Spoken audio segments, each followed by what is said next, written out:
La historia de los ángeles y su relación con su ministerio actual. Algún tiempo después de la creación de los ángeles, el registro bíblico nos informa que tuvo lugar la cosa más triste que alguna vez viniera a la existencia en todo el universo del Creador: el pecado. A partir de allí, la historia de los ángeles cobra un papel de crucial importancia para el ser humano. Lo que sucedió con ellos después de eso, con el gobierno de Dios y sus repercusiones en la raza humana, es el tema de nuestra siguiente sección. ¿Cuál es la función de los ángeles en el gran conflicto entre el bien y el mal? ¿Qué importancia tiene el que comprendamos su función en el gran plan de la salvación? ¿Qué ventajas hay en el conocer su ministerio? ¿A qué peligro nos enfrentamos al desconocer o ignorar sus funciones, tanto de los ángeles buenos como de los malos? ¿De qué bendiciones nos privamos al no saber cómo relacionarnos con ellos? Son algunas de las preguntas a contestar a partir de aquí en nuestro estudio. Iniciaremos dando un vistazo general a la historia del origen del mal, que terminó dividiendo a los ángeles de Dios en dos bandos: los ángeles fieles a Dios y los ángeles caídos, los demonios. Entraremos en ese caso muy brevemente en lo que motivó al que era el ángel más excelso del universo a convertirse luego en Satanás, en el principal enemigo de Dios y de sus hijos. Luego daremos una ojeada histórica a la misión de los ángeles a partir de la introducción del pecado en el cielo y su relación con el plan de la salvación del ser humano y la vindicación del carácter de Dios ante el universo y los mundos no caídos. Para eso, bosquejaremos algunos de los incidentes en los que los ángeles han intervenido en la historia del gran conflicto en la tierra, según el registro bíblico, cotejado con algunas declaraciones de Elena G. de White alusivas a estos acontecimientos, de los que se desprenden lecciones eternas en nuestra comprensión del plan de la salvación. Para ello, dividiremos nuestro estudio en dos secciones. A, el ministerio de los ángeles en el Antiguo Testamento, y B, el ministerio de los ángeles en el Nuevo Testamento, y en cada caso sus implicaciones en el ministerio actual de los ángeles al servicio de Dios y de sus siervos y siervas. Iniciemos entonces con el ministerio de los ángeles en el Antiguo Testamento. Hay que decir en primer lugar que los ángeles están antes de la introducción del pecado en el cielo. ¿Y cuál es el caso en ese entonces? Bueno, el ambiente era de perfección y gozo en santidad, en pureza. Antes de que el mal viniera a la existencia, el ambiente que se vivía entre los ángeles de Dios era de perfecta armonía, gozo, santidad, total satisfacción con la voluntad de Dios y total disposición de todos ellos a realizar esa voluntad divina. En el libro Historia de los Patriarcas y Profetas, Elena G. de White, en la página 13, dice: siendo la ley del amor el fundamento del gobierno de Dios, la felicidad de todos los seres inteligentes depende de su perfecto acuerdo con los grandes principios de justicia de esa ley. Dios desea de todas sus criaturas el servicio que nace del amor, de la comprensión y del aprecio de su carácter. No haya placer en una obediencia forzada y otorga a todos libre albedrío para que puedan servirle voluntariamente.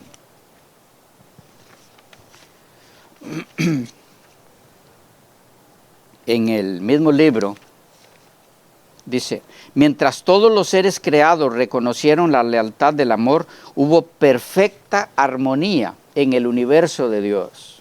Cumplir los designios de su Creador era el gozo de las huestes celestiales. Se deleitaban en reflejar la gloria del Todopoderoso y en alabarlo.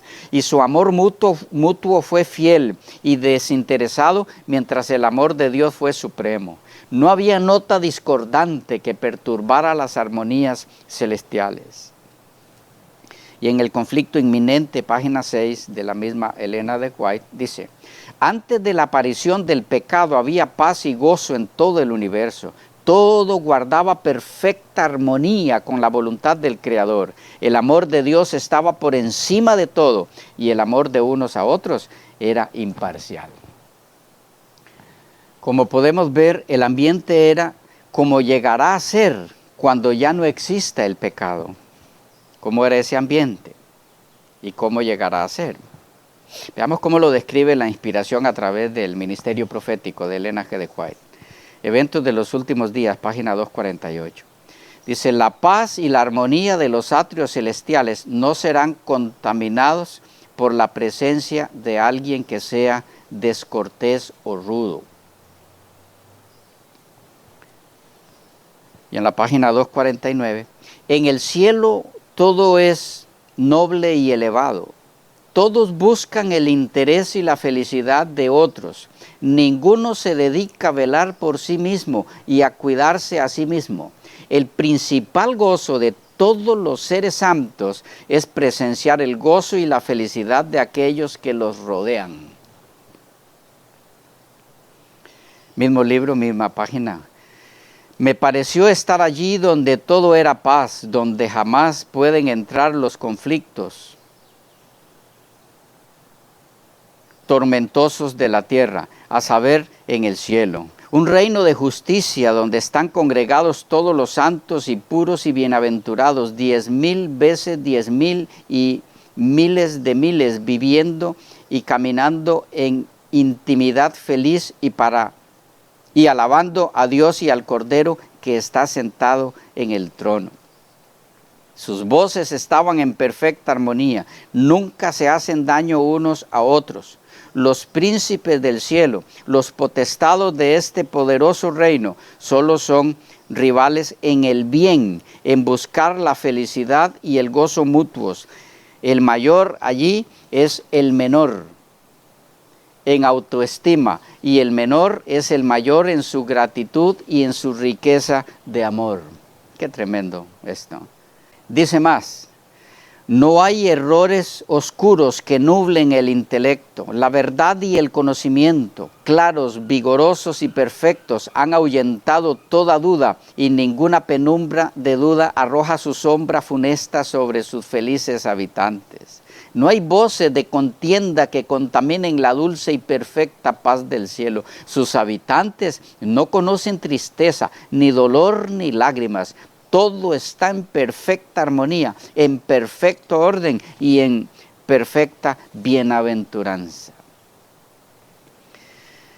Pero amigos y hermanos, la ruptura vino. La ruptura del ambiente de perfección y gozo se dio.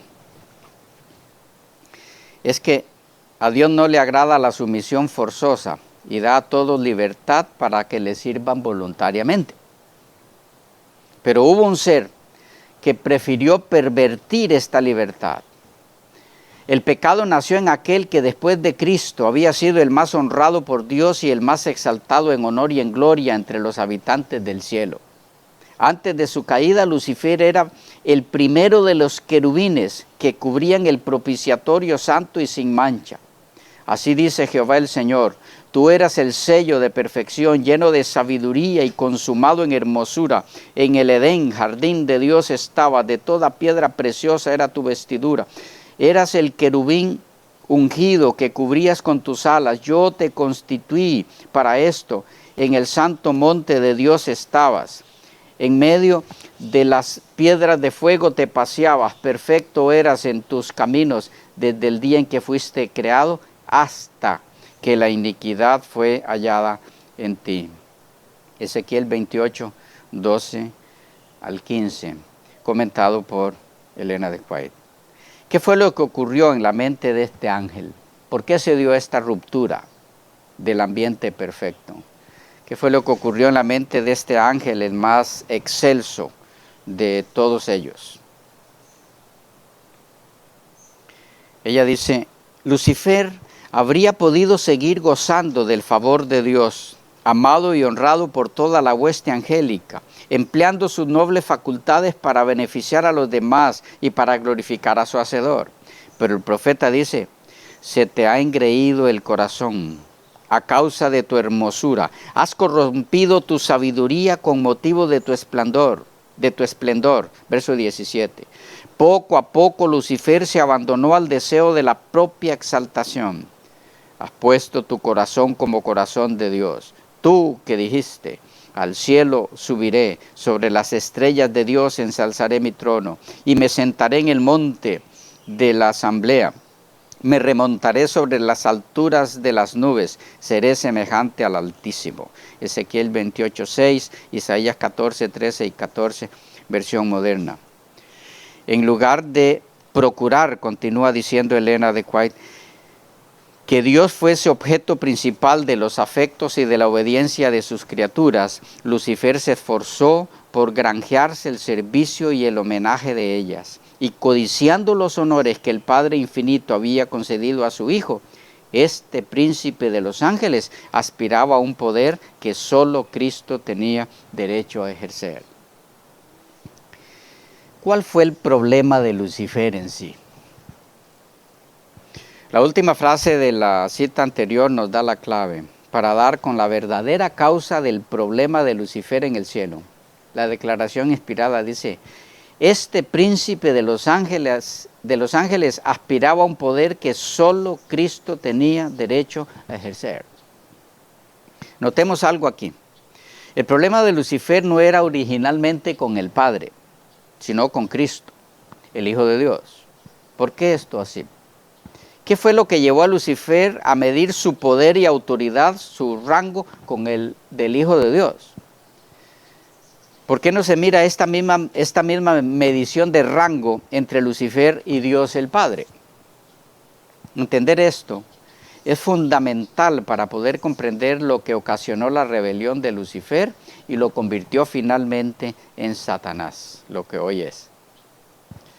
Una aclaración debe hacerse aquí, y es que no debe confundirse el dar con la causa de la rebelión de Lucifer con el dar con la razón del origen del mal, que en la Biblia se llama el misterio de la iniquidad, según 2 Tesalonicenses 2:7. Es decir, hay un asunto que no está revelado en las Escrituras, y es por qué surgió el mal en un ambiente perfecto. Eso no se nos ha explicado y seguramente nunca se hará, debido a que encontrar una razón para el surgimiento del mal en un ambiente perfecto equivaldría a excusar o validar el mal. Lo que sí es posible entender es qué fue lo que dio lugar a que Lucifer, después de permitir que en su mente se originara el mal, se rebelara contra Dios, en disputa por la supremacía entre él y el Hijo de Dios. Y para comprender esto, necesitamos entrar en un campo muy delicado de la revelación divina, a saber, la relación del Hijo de Dios con los ángeles antes de que se originara el mal en la mente de Lucifer. El conocer sobre esa relación nos dará luz para entender lo que causó la rebelión de Lucifer después de haberse iniciado en él el mal. A manera de introducción de este tópico, la relación entre Cristo y los ángeles antes del origen del mal, como elemento clave para comprender la rebelión de Lucifer después de haber dado origen al mal en su mente, se hacen necesarias algunas preguntas que nos servirán de pautas fundamentales para abordar este tema. Preguntas como, ¿qué nombres o títulos se le dan a Cristo en ese ambiente previo a la introducción del mal en la mente de Lucifer? ¿Por qué la utilización de esos nombres o títulos? ¿Qué revelan dichos nombres y títulos en lo que respecta a la relación entre Cristo y los ángeles y entre Dios, el Padre y los ángeles en ese ambiente perfecto? ¿Qué implicaciones doctrinales se desprenden de ahí? ¿Qué lecciones prácticas hay para el cristiano en todo esto? ¿Cómo se relaciona esto con el plan de la salvación? Bien, aun cuando no necesariamente analicemos cada pregunta en el orden en el que han sido mencionadas, iniciemos con la primera mencionada. ¿Qué nombres o títulos se le dan a Cristo en ese ambiente previo a la introducción del mal en la mente de Lucifer. ¿Qué datos bíblicos tenemos para dar respuesta a esta primera pregunta? No muchos, pero sí claves, definidos y claros. Acerquémonos un poco más a esto. Cuando la Biblia hace referencia a la historia de la rebelión de Lucifer y sus seguidores, se refiere a Cristo con el título Miguel. Apocalipsis 12, 7 al 9 dice: después hubo una gran batalla en el cielo. Miguel y sus ángeles luchaban contra el dragón, y luchaban el dragón y sus ángeles. Y fue lanzado fuera el gran dragón, la serpiente antigua, que se llama Diablo y Satanás, el cual engaña al mundo entero. Fue arrojado a la tierra y sus ángeles fueron arrojados con él. ¿Por qué se habla de Cristo en esa lucha contra el dragón usando el nombre Miguel? ¿En qué nos ayuda el uso de este nombre para Cristo aquí? A comprender la causa de la rebelión de Lucifer después de dar origen al mal en su mente. Veamos, ¿qué significa Miguel? Nombre de persona que significa ¿quién es como Dios? Es una pregunta. ¿Quién es como o semejante a Dios? Para la comprensión del tópico que nos ocupa, se hace necesario contestar: ¿qué encierra el significado del nombre Miguel? Que es una pregunta. Pero antes de dar con lo que implica el significado de este nombre, se requiere demostración bíblica de que la persona que lleva este nombre es Cristo. Esto porque no son pocos los que niegan que Miguel es Cristo. ¿Hay alguna evidencia bíblica para aseverar que Miguel es Cristo preencarnado? Es decir, antes de la encarnación. Veamos. El nombre se emplea tanto en el Antiguo como en el Nuevo Testamento. En el Antiguo Testamento es el vocablo Micael, el vocablo hebreo 4317 de los términos Strong, de la lista de Strong. Y en el Nuevo Testamento es el vocablo Michael, el vocablo griego 3413.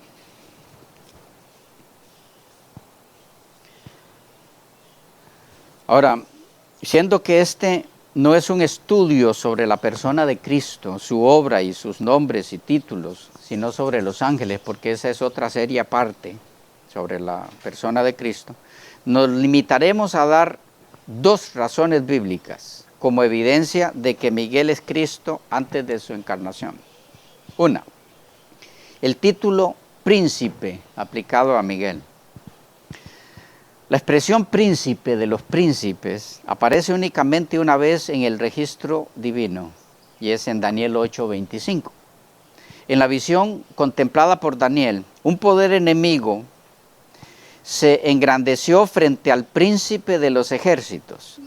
En la explicación del ángel dada a Daniel se dice que este poder se levantaría contra el príncipe de los príncipes, el príncipe de los ejércitos, que es equiparado con el príncipe de los príncipes. Obviamente, aquí hay una referencia a la deidad.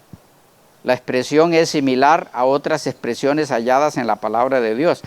El Salmo 136:3 habla de Señor de los señores. Deuteronomio 10:17 del Dios de dioses y Apocalipsis 19:16 del Rey de reyes. En su comentario sobre Daniel, el doctor Stolki muestra que la expresión príncipe de los príncipes, Daniel 8:25, es lo mismo que la de príncipe de los ejércitos del versículo 11. Y al comentar las dos expresiones, la Cambridge Bible, Biblia de Cambridge, aclara, o sea, Dios. Pero también se alude a este príncipe de los príncipes o príncipe de los ejércitos con el nombre de Miguel. En Daniel 10:21 habla de Miguel vuestro príncipe, y Daniel 12:1 lo hace de Miguel el gran príncipe. Pero este príncipe es también el Mesías, porque en Daniel 9:25 leemos Mesías príncipe. En relación al príncipe de los ejércitos del 8:11, John Whitcomb dice, el príncipe del pueblo de Dios, a la luz de 8:25, príncipe de los príncipes, es probablemente el mismo Dios. En Daniel, de John Whitcomb, de Publicaciones Portavoz Evangélico, edición 1988, página 124. En el comentario exegético y explicativo de la Biblia, tomo 1, leemos en la página 840.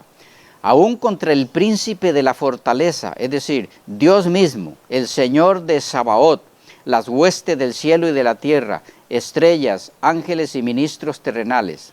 Así, el verso 25, contra el príncipe de los príncipes se levantará, contra el Dios de los dioses, capítulo 11, 38. Véase capítulo 7, 8. Se opone no solo al antiguo pueblo de Dios, sino a Dios mismo. Y en el nuevo comentario bíblico de Casa Bautista de Publicaciones dice, comentando el versículo 11, el príncipe, es decir, contra Dios mismo. Mientras que del comentario bíblico Bacon leemos en la página 674 del tomo 4. Algunos han dicho que era el Dios de Israel. ¿Podríamos nosotros inclusive ver aquí al eterno Cristo preencarnado que se le apareció a Josué diciendo, como príncipe del ejército de Jehová he venido ahora? Josué 5:14. Claramente el príncipe se refiere a la autoridad divina que gobierna sobre los santos de Dios. ¿Quién podría desempeñar este papel mejor que la segunda persona de la Divina Trinidad, como el preordenado príncipe ungido del pueblo de Dios? Y en el Antiguo Testamento, un comentario sobre su historia y literatura por Carroll Willis, también se lee, aún contra el príncipe de la fortaleza se engrandeció este cuerno pequeño, del 8:11, lo que se interpreta en 8:25 como el príncipe de los príncipes, o sea, Dios mismo. El Antiguo Testamento, un comentario sobre su historia y literatura, tomo 5, por Carroll Willis, de Casa Bautista de Publicaciones, edición 1960, la página 59. Y en el comentario bíblico San Jerónimo, tomo 2, de Ediciones Cristiandad, dice, en la página 315, el príncipe del ejército, el Dios de Israel.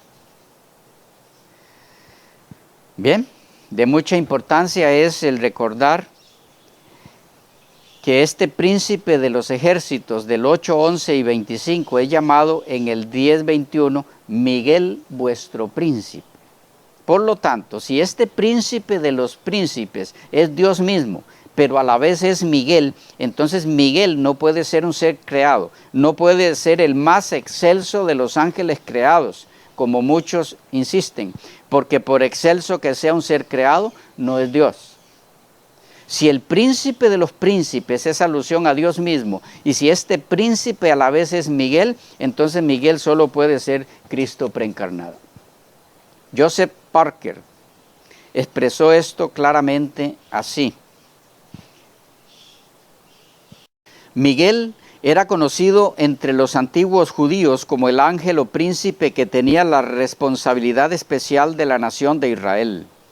La flor y nata de los escritores judíos coinciden en enseñar que el nombre Miguel es lo mismo que el título Mesías. Sostienen que los pocos pasajes en los que se alude a él pueden ser explicados de la forma más satisfactoria posible sobre esta suposición.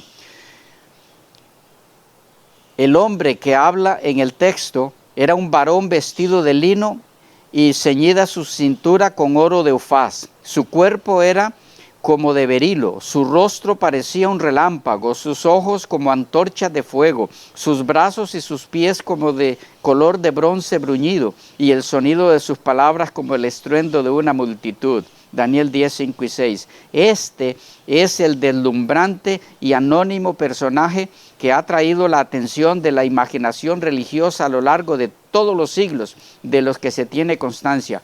Un día, no uno de los días fríos y grises de la tierra, sino un día más luminoso, veremos a ese personaje, nos dirigiremos a él por su nombre y le daremos las gracias por velar con ternura una luz que podría haber cegado a la creación. Leí de The People Bibles, tomo 16, página 438.